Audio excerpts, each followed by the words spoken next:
A tiger was standing in the middle of the trail, blocking their way. Ranger Reed stopped first, his team halting behind him. No one spoke. No one moved. The tiger's sides rose and fell fast. Her coat was streaked with mud, one paw dragging slightly. She looked exhausted. Not wild, not hunting but desperate. The forest around them went silent. Even the insects stopped. Reed gripped his rifle but didn't raise it. Something in her eyes made him hesitate. She took a step back. Then another. Instead of vanishing into the trees, she turned, glancing over her shoulder before walking deeper into the jungle. Every few steps, she looked back again. What's she doing? One ranger whispered. Reed's heart pounded. She's not warning us, he said quietly. She's asking. And without another word, the men followed her into the forest. They moved carefully, rifles down, flashlights cutting through the green. The forest thickened. Roots twisted. Vines brushed their faces. The tiger stayed ahead, never far, always turning to check on them. Reed's heart pounded. This wasn't hunting behavior.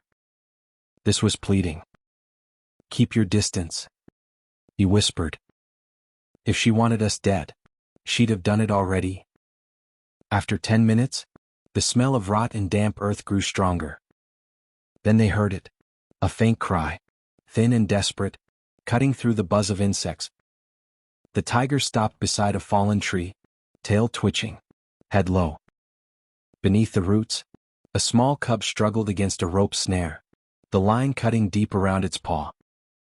Reed felt the breath leave his chest. Trap line, he muttered. Poachers. The tiger looked from them to the cub, then back again. She was asking again, not for fear but for help. Reed's knife slipped once, slicing his own palm.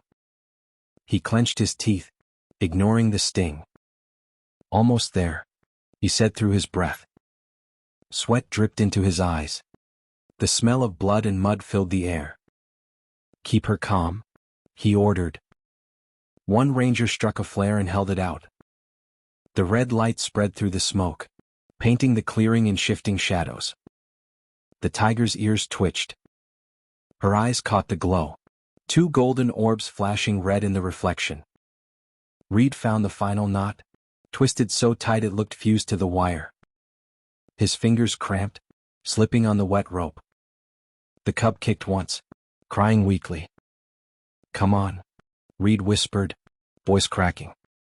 He wedged the knife under the knot and pulled. The wire snapped with a sharp metallic pop. The cub jerked free, collapsing into the dirt before dragging itself forward, one paw bent awkwardly. Reed backed away, raising both hands. Go, he said softly. The tiger bolted forward, massive paws hitting the ground hard. She scooped her cub close, sniffing its wound, licking the blood clean with slow, careful strokes. The cub whimpered once, then pressed its head into her chest. The tiger turned to Reed. No roar, no threat. Only a long, steady look, golden eyes flickering in the firelight. And for the first time that day, the jungle went completely silent. For a long moment, no one moved. The tiger stood perfectly still, her cub pressed against her chest, both of them framed by the fading red light of the flare. Smoke drifted through the air, mixing with the scent of mud, blood, and rain. Reed's breath came slow now. The danger had passed, but no one dared to believe it yet. She's not leaving, whispered one ranger. Reed shook his head. No. She's waiting. The mother's tail flicked once. She took a single step forward, slow, steady, deliberate, until she stood halfway between the cub and the men. The other rangers tensed, ready to move, but Reed raised his hand. Hold, he said quietly. She lowered her head, her breath steaming in the cool air. Her shoulders trembled slightly, not from fear but from exhaustion. That's when Reed noticed her front paw, the skin torn and bleeding. The same wire that had caught her cub had grazed her too. She had tried to fight it before finding them. He understood then what she had risked. She had come out of the jungle, out of safety, to stand before men with rifles, just to ask for help. Reed's chest tightened. He slowly sheathed his knife and dropped to one knee in the mud, showing both hands. Empty. He reached into his pocket. The tiger's eyes followed every movement. Her ears tilted forward. Her breathing slowed. Reed brought a strip of cloth from his pocket and brought it slowly forward. He held a gauze pad in his other hand and gestured to her paw, a moment of silent communication between man and beast. The other rangers watched with bated breath. Then, with a sound barely louder than a sigh, she rumbled. Deep, low, steady. The ground seemed to vibrate beneath their boots. It wasn't a growl. It wasn't a warning. It was something else entirely. Reed didn't move. He simply met her gaze and nodded once, a quiet gesture of respect. Then slowly, she lifted her injured paw. Reed held her gaze a moment longer, then worked quickly, patting the wound with sterile gauze and wrapping the paw with the cloth. Her giant orange paw was twice the size of the boxer's fist he had wrapped in the gym. The tiger blinked slowly, then turned to her cub. She nudged it upright with her nose.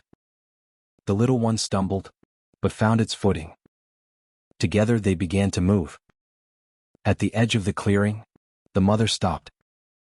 She looked back once, eyes meeting Reed's again, the same look she had given when asking him to follow. No sound, no roar, just trust. Then she disappeared into the trees, stripes melting into green. The jungle became quiet and heavy again, and the men didn't speak because they felt too much. They stood in silence, clothes soaked in mud and sweat. She trusted us, Reed said quietly. No one replied. They were stunned at what they had just seen. A low, steady, and alive sound like a roar moved through the trees, but it wasn't a danger. It was just one voice calling out to another. Reed looked toward the forest. She's telling him they're safe.